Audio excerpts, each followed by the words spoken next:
Hello, my name is Glenn Dyer, and you are watching a Dyer-Situation. Today I'm seeing MOANA. MOANA? Nah, it's MOANA. If they pronounce it like any other Polynesian word, it's probably MOANA. But, so yeah, the latest Disney musical thing. Like, surprisingly following rather late in the wake of Frozen, honestly. Considering how successful that was, I'm surprised they didn't pump one out the next year, but yeah, whatever. Take your time, make something good, I guess. Honestly, if I have any reservation about this at all, it's for things that aren't even the movie's fault. Like the fact that I saw Trolls a few weeks ago, and it's made me kind of... a little hesitant towards wanting to see any kind of musical-based animated comedy. I'm sure this movie's a billion times better. For one thing, I'm almost certain it uses its own music. That's cool. So... and who knows, hopefully the story's better than that. Of course it will be. When has a Disney movie ever had a story worse than Okay, when recent... Okay, it probably won't. It probably won't. So, yeah. Just one last thing, I suppose. You know, it's pretty obvious. I think this movie's probably going to be pretty good. One last thing to point out, I saw a video the other day and it was proclaiming that, with the recent successful movies such as Wreck-It Ralph, Frozen of course, Big Hero 6, and so on, that, like, we might be entering the second Disney Renaissance. Oh god. It was headache-inducing enough that this was a video on Big Hero 6, of all things, but... God. You see, the problem with that, with even proclaiming that, is that two of the movies on there kind of violate my guidelines for any kind of Disney Renaissance. And that is, have to be a frickin' musical. If you want to make a string of good movies, they better be goddamn good animated musicals. Because you know what? That's hard. Writing some silly movie about a video game character going to other games and stuff, what, you know, anyone can do that. Make a frickin' silly movie about video game character going to other worlds and have some awesome song numbers to it. And song numbers that progress the storyline and maintain the flow and all that. That's it. That's difficult. That's really difficult. So, that's the only way you're gonna get a renaissance by me. So I'm glad that this movie is a musical, in other words. And that would just pair it up with Frozen and absolutely nothing else. What, was Tangled a musical? Hell, I don't even remember. That was a long time ago. So, yeah. Make more musicals, Disney. Good ones, not Pocahontas, like, but good, really good musicals. Yeah. So, anyway, I'm rambling on about nothing. Let's go. Okay, so once again, I'm going to make sure I do not forget the short animated piece before the movie. I did not catch what it was called, sadly. I think it went by kind of fast, but essentially it's a little animation where some dude's internal organs come to life and start ruining his life. Well, no. Essentially it's all a moral about following your heart and using that to make your life better and not going to the grave doing nothing with you know, yourself. There you go. It was sweet. I liked it. I liked the message. It was a nice message. Yeah. Thoughts on these things aren't very complicated normally. So, there you go. I liked it, that. So, now on to the movie.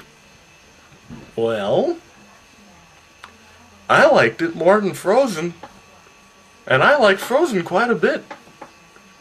And I liked it more than Finding Dory. I liked it more than Inside Out, honestly. I did not like it more than Kubo and the Two Strings, but it has good qualities. And I really enjoyed this movie. I really, really did. Probably the thing for me that puts it above Frozen, in that sense, it has the same great animation, it has the same, a nice, unique story stemmed from some old-timey tale, this one from from a mixture of Polynesian tales, and, just, it's hard to talk about it. It just did a really good job. But the thing for me that puts it above it is the song choices. Now, the songs in Frozen aren't bad. In fact, quite a few of them are great, but it always just annoyed me how it was like pop songs for the most part. In, like, this ancient Nordic kingdom, they have Adele-style pop songs, and it didn't work for me like that. It didn't match the setting like the music in Aladdin did, or the music in Beauty and the Beast, or anything else. It just kinda, to me, it seemed like that music was used because that's popular music. Like, literally, that's in the name. So, yeah, that part annoyed me. But it did make the movie hugely successful, so it kind of surprised me that this movie, for the most part, it does tinge towards pop, but for the most part, stays pretty well rooted in a Polynesian-style rhythm and stuff. And it's great new songs, basically. I love the soundtrack in this. And that, to me, puts it ahead of Frozen. Now, of course, because I like it more than Frozen, it's not going to get nearly as popular, but that's probably a good thing, because, if anything, Frozen's biggest detriment was its overexposure.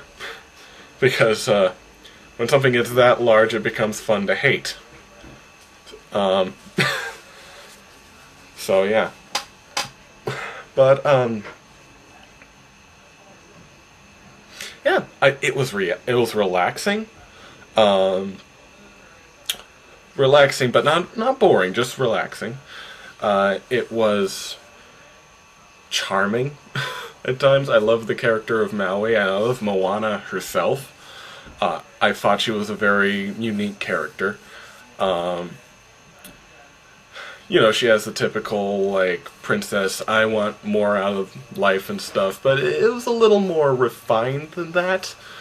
It was a very specific, not just like, I'll be fighting for me own hand. No, it wasn't like that blatant. It was more, just exploring more than anything else. Like, she didn't want her own independence or something. She didn't want, to be treated, more highly. Like, she was pretty much being set up to be the chief in this movie, so it was more just, she wants to be an explorer, and that's it. And there you go, exploration, cool. And I like that. I like that. I like that little spin there.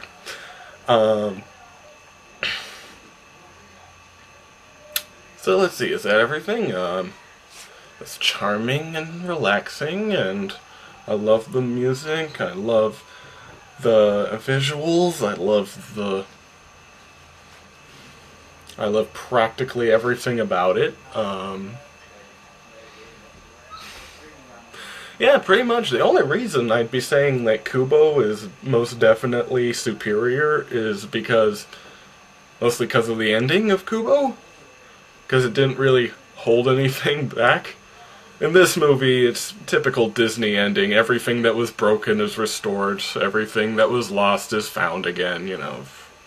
But, you know, Kubo, like, nah, sorry, Kubo, your parents are still dead. And you will still have one eye. Live with it. And he does. And it's an inspiring lesson. And, you know, this movie, it's more of a Disney thing, so, yeah. You know, if that's what you prefer, I guess. I personally prefer the lesson of, like, acceptance, because that's really kind of what you have to learn anyway in the real world, so. But, you know, it's still nice to have a cool fairy tale ending. If I really had any qualms with this movie, is that I would have preferred a little more world building. Not much. It wasn't like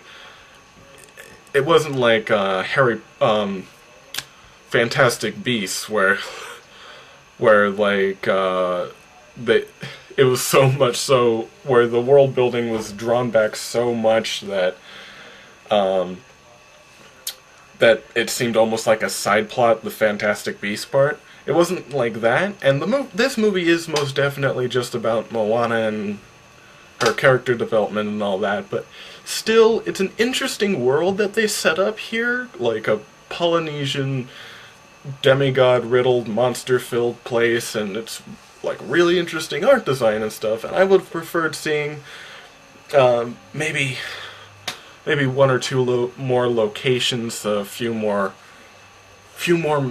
mythical creatures and stuff. I mean, there's a lot of lore in Polynesia, a lot of conflicting lore, because literally every freaking island has its own different set of myths to go with it, so, you know, there's a lot they could have built up on. I don't know, maybe they'll save it for a sequel, direct-to-DVD or something, but yeah, still, I think that would have helped a little, because we saw a taste of it, but I'm not sure it was enough. And that's really my only qualm. You know, that and, you know, typical Disney ending, but that's more of a preference. I would think if there was anything actually just not as good, it would be the world building part, but even then, I'm pretty sure most people wouldn't care. This was just a fun movie to watch. I'd take kids to see it. Great film.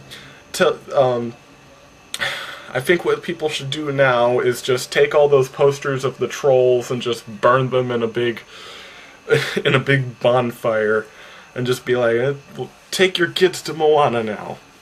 There's no need to see trolls anymore. The nightmare's over. And the cool thing is, Moana cured me. I no longer feel the sting of trolls anymore. Look. What even happened in Trolls? God, I don't remember. See, movies have been restored to me temporarily because of Moana and how nice it was. So, there you go. It cures trollitis. Yeah, I'm making up that term. The victims of the Trolls movie should probably see this to restore their faith in humanity. So, yeah. And until next time, I'm Glenn Dyer, and you have been watching A Dyer Situation.